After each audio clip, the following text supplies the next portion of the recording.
Let's see how to describe 2016 O-level question. හරි අපි බලමු දැන් එහෙනම් කොහොමද 2016 O-level question එක ලියන්නේ කියලා. The following bar graph shows the leisure activities of some students of the southern province. Study the bar graph and write a description about it. Use the following words. Use about 100 words. එතකොට අපි මේ 2016 O level question එක question number 14 වලට ඇවිල්ලා තියෙන්නේ bar graph එකක්. ඒකේ එතකොට bars එකකට වඩා තියෙනවා. there are more than one bars.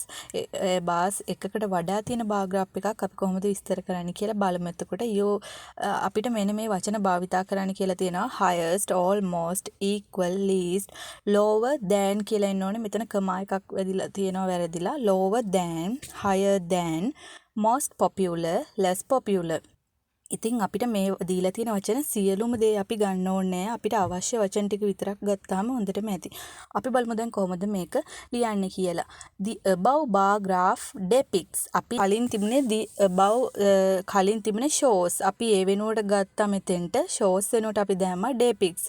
ඒ කියන්නේ shows වලට සමාන පදයක් අපිට depicts කියලා දාන්න පුළුවන් නිරූපණය කරනාට. The above bar graph depicts the free time activities. අතන තිබුණේ leisure time activities. මෙතන අපි දාලා තියෙනවා free time activities of some students of the southern province.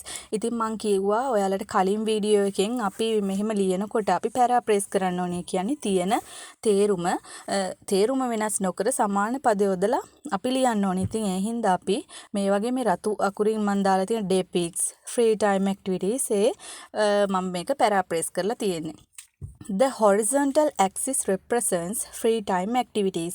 ඉතින් අපිට මේකේ horizontal axis එකෙන් represent කරන්නේ මොනවද? free time activities. While the vertical axis stands for the percentages of students. එතකොට සිරස් අක්ෂයෙන් එහෙම නැත්නම් vertical axis එකෙන් represent කරන්නේ මොනවද? percentage. ඒ කියන්නේ ප්‍රතිශත, ළමයින්ගේ ප්‍රතිශත. The free time activities are chess, tennis, swimming and cycling. ඉතින් අපි මේ වගේ activities ගොඩක් තියෙනකොට අපි ඒක ලියන්න ඕනේ කමාස් දාලා. අන්තිම දෙක විතරක් සම්බන්ධ කරන and දානවා. අනිත් ඒවාට අපි දාන්නේ කමාස්. Okay, now let's see how to write the second paragraph. අපි බලමු දැන් කොහොමද second paragraph එක ලියන්නේ කියලා. මම කලිනුත් කිව්වා අපි කලින් වීඩියෝ එකෙත් කියලා තියෙනවා අපි පළවෙනි paragraph එකේ ලියන්නේ මේ ප්‍රස්තාරේ නිරූපණය කරන්නේ මොන වගේ දෙයක් ගැනද, ඒ වගේම access වලින් මොනවද හඳුන්වන්නේ සහ ඒ මොන වගේ dataද අපි ඒකෙන් ඉදිරිපත් කරන්නේ කියලා. ඉතින් අපි first paragraph එකෙන් තමයි ඒවා ලියන්නේ. second paragraph එකෙන් අපි ලියන්නේ දෙවෙනි ඡේදයෙන් අපි ලියන්නේ detailed description. ඒ කියන්නේ මේ ප්‍රස්තාරයේ වැඩිම දේ මොනවද, සමානකම්, ඒ වගේම සංසන්දනය කිරීම, අඩුම දේවල් ලියන්නේ detailed description එකෙන්. ඉතින් අප බලමු කොහොමද second paragraph එක ලියන්නේ කියලා. The highest number of students like swimming, which is 92%. for girls and 90% for boys. එතකොට මේකේ වැඩිම ප්‍රතිශතයක් ළමයි කැමති මොකටද? ස්විමින් වලට. ඒක 92%ක් ගෑන් ළමයි සහ 90%ක් පිරිමි ළමයි විදිහට තමයි නිරූපණය කරන්නේ.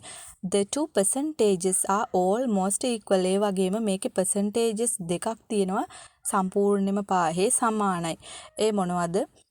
ටෙනිස් වල ගැහැන් ළමයි සහ සයික්ලින් වල ගෑන් ළමයි ඒ දෙක සමානයි. ටෙනිස් වල සහ සයික්ලින් වල සමාන ප්‍රතිශත දෙකක් තියෙනවා.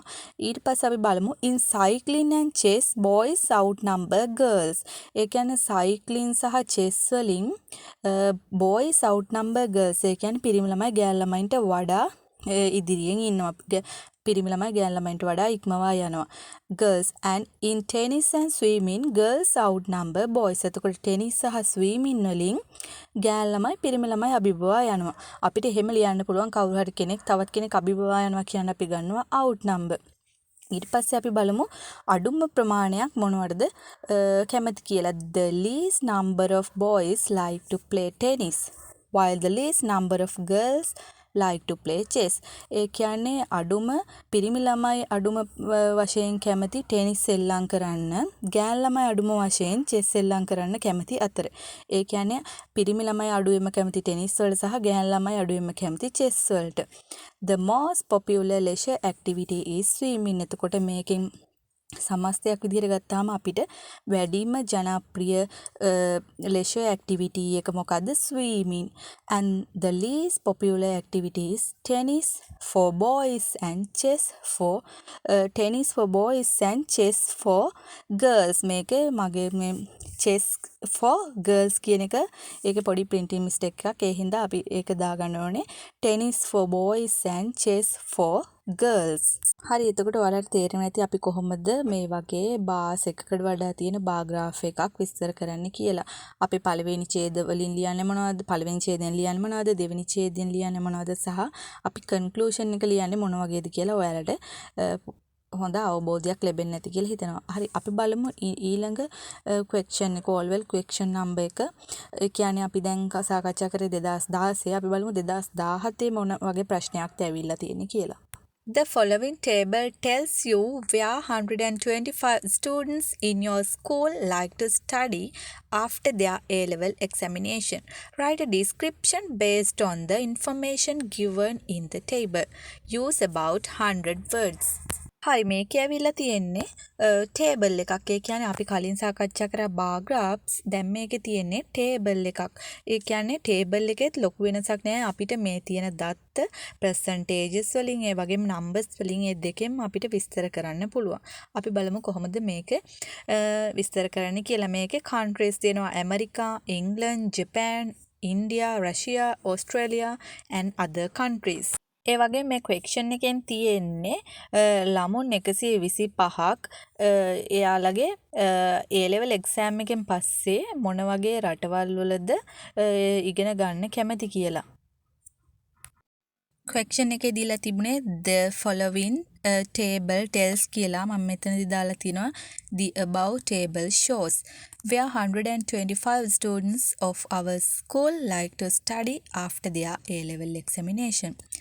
The countries are America, England, Japan, India, Russia, Australia and other. මේ ටේබල් එකක් විස්තර කරද්දිත් අපිට බාර් ග්‍රාෆ්ස්, පයි charts විස්තර කරා වගේම තමා අපිට ඒ දීලා තියෙන ප්‍රතිශත numbers අපිට ඉදිරිපත් කරන්න පුළුවන්. ලොකු වෙනසක් නැහැ. එතකොට අපි බලමු මේකේ වැඩිම ප්‍රමාණයක් ළමයි කොයි රටේද ඉන්න කැමති කියලා. According to the table, the most percentage of students like to study in America. ගොඩක් ළමයි කැමති ඇමරිකාවල ඉගෙන ගන්න, which is 24%. ඒකේ ප්‍රතිශතය 124යි. ඒ වගේම සමාන ප්‍රමාණයක් ළමයි කැමති වෙලා ඉන්නවා රටවල් දෙකකට යන්න. අපි බලමු මේ මොනවද කියලා. An equal number of students like to study in India and Russia. සමාන ප්‍රමාණයක ළමයි කැමති ඉන්දියා සහ රෂියාව වලට යන්න. It is 8%. ඒකේ ප්‍රතිශතය 108යි. 28 students like to study in England while 25 students like to study in Japan.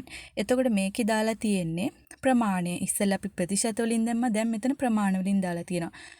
ළමයි 28 දෙනෙක් කැමති ඉංග්ලන්ඩ් වලට යන්න, ජපානයට ළමයි 25ක් යෑමට කැමති අතර. They take 22.4 and 20 respectively. එතකොට මේ දෙකේ ප්‍රතිශත අනුපිළිවෙන් දාලා තියෙනවා. ඒ කියන්නේ කලින් එකේ ප්‍රතිශතය තමයි මුලින් දාලා තියෙන්නේ. කලින් රට මොකද්ද මෙතන තියෙන?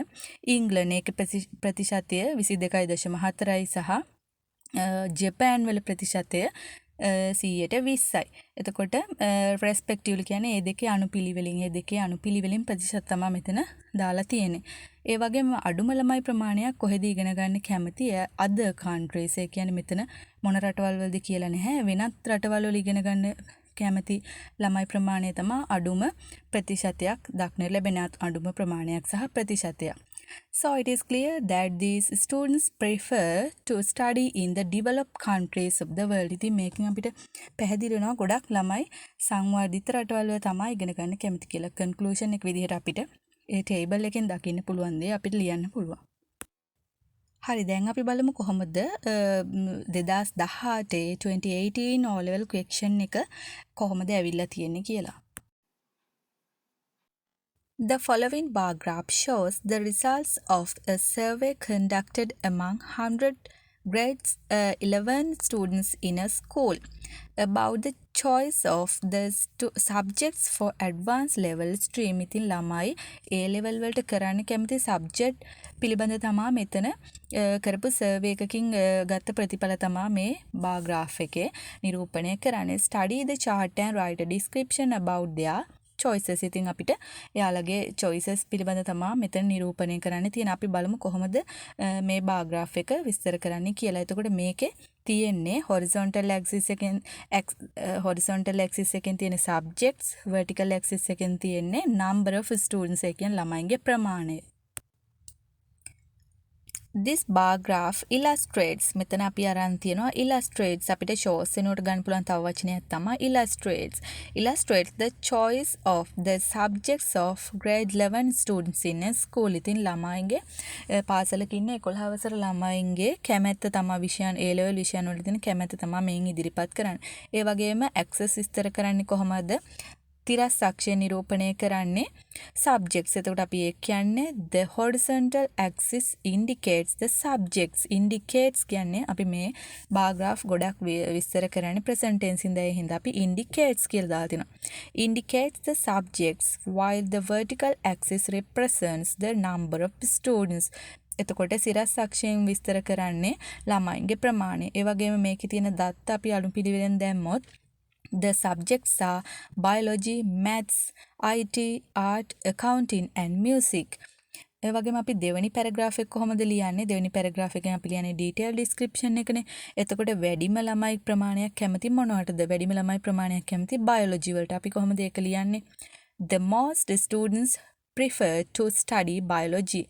30 students like it. ළමයි 30ක් කැමති biology කරන්න. ඊට පස්සේ සමාන ප්‍රමාණ වලින් කැමති මෙතන අපිට දකින්න ලැබෙනවා සමානතා දෙකක් තියෙනවා. ඒ දෙක මොනවද බලන්න? An equal number of students like to study IT and accounting. එතකොට accounting සහ IT වලට සමාන ප්‍රමාණයක් ළමයි කැමති. They take 30. ඒ දෙකට 13. ඒ දෙකට ළමයි 13ක් කැමති. Art is more popular than maths. ඒ කියන්නේ art ප්‍රසිද්ධයි මොනවට වඩාද? maths වලට වඩා. ඒ කියන්නේ art වලට ළමයි කැමති maths වලට වඩා. දෙකකින් එකකට වඩා කැමති කියන්නේ අපි ගන්නවා more popular. එතකොට අඩුම එකකට වඩා එකකට අඩුයි කියන්නේ අපි ගන්නවා less popular. එතකොට මෙතන වැඩි හින්දා අපි දානවා more popular than. එතකොට දෙකක් අපි එකපාර ලියලා ඒවයේ ප්‍රමාණයන් අනුපිළිවෙලින් දක්වන්න අපි ගන්න වචනේ තමයි respectively. ඉතින් අපිට ගන්න පුළුවන් they take 20 and 16 respectively. ඉතින් පළවෙනි එකේ කියන art වලට ළමයි කැමති 20ක්. ඒ හින්දා ඒක අපි මුලින් දානවා. ඊට පස්සේ maths වලට කීයද කැමති ළමයි 16. එතකොට ඒ දෙක අනුපිළිවෙලින් කියන අපි දානවා they take 20 and 16 respectively. ඒ වගේම අඩුම ප්‍රමාණයක් ළමයි කැමති මොනවටද? music වලට අපිට ඒකත් දාන්න පුළුවන්. The least number of students like to study music which takes 10. අඩුම ප්‍රමාණයක් ළමයි කැමති music වලට ඒකේ ප්‍රමාණය 10යි.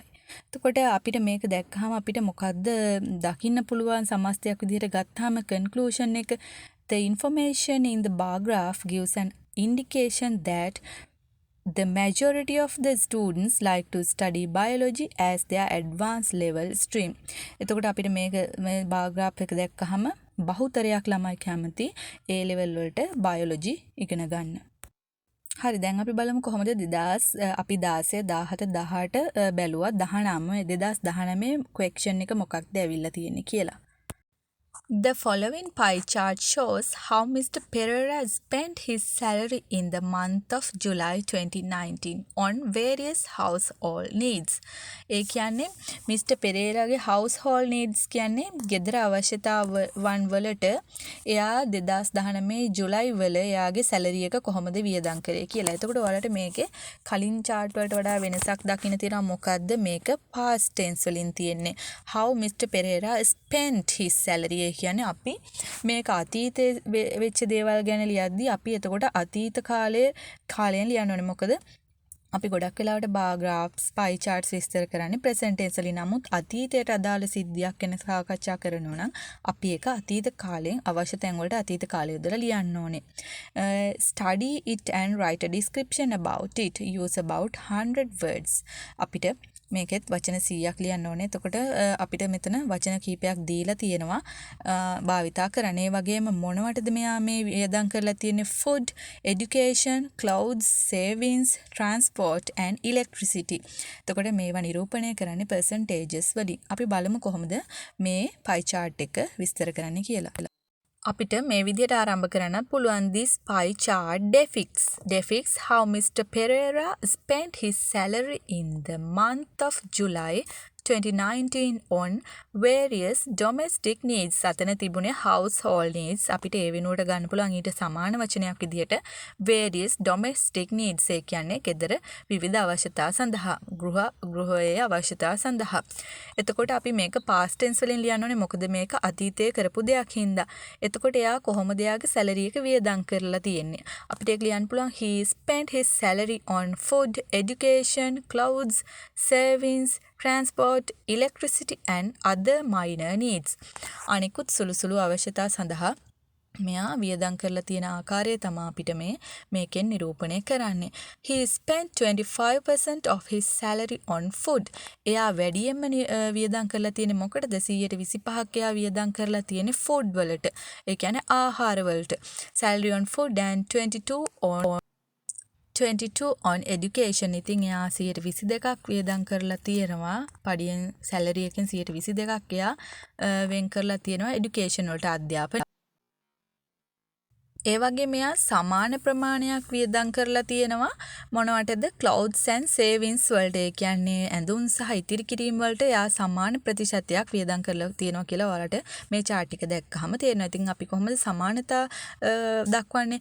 He spent an equal amount of his salary on clothes and savings. ඒකේ ප්‍රතිශතය ඒ දෙකටම තියෙන එක ප්‍රතිශතයකින්ද අපිට ලියන්න පුළුවන් they take 15%. While he spent 12 of his salary on transport and 8 was spent on electricity. මෙයා transport වලට 112ක් වියදම් කරන අතර 108ක් මොනවද වියදම් කරලා තියෙන electricity වලට. He spent the lowest percentage of salary on other needs. එයා අද වෙනත් සුළු අවශ්‍යතා වලට එයාගේ පඩියෙන් එයා වියදම් කරලා තියෙන්නේ 103යි. එතකොට අපිට මේක දැක්කම සමස්තයක් විදිහට කියන්න පුළුවන් according to the pie chart, he spent the highest percentage of his salary on food and the lowest percentage on other minor needs. එයා වැඩිම ප්‍රතිශතයක් වියදම් කරලා තියෙන්නේ ආහාර වලට සහ අඩුම ප්‍රතිශතයක් එයා වියදම් කරලා තියෙන other minor needs සුළු අවශ්‍යතා සඳහා.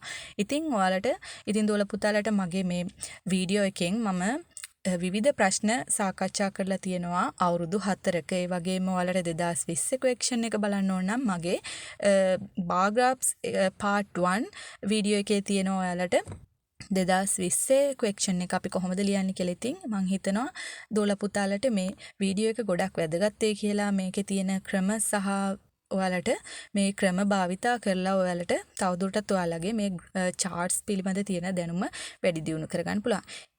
ඉතින් ඔයාලට මේ වීඩියෝ එකෙන් දෙයක් ලැබුණා නම් ඔයාලා දෙයක් ඉගෙන ගත්තා නම් මගේ මේ channel එක subscribe කරලා bell icon එක touch කරන්න අමතක කරන්න එපා.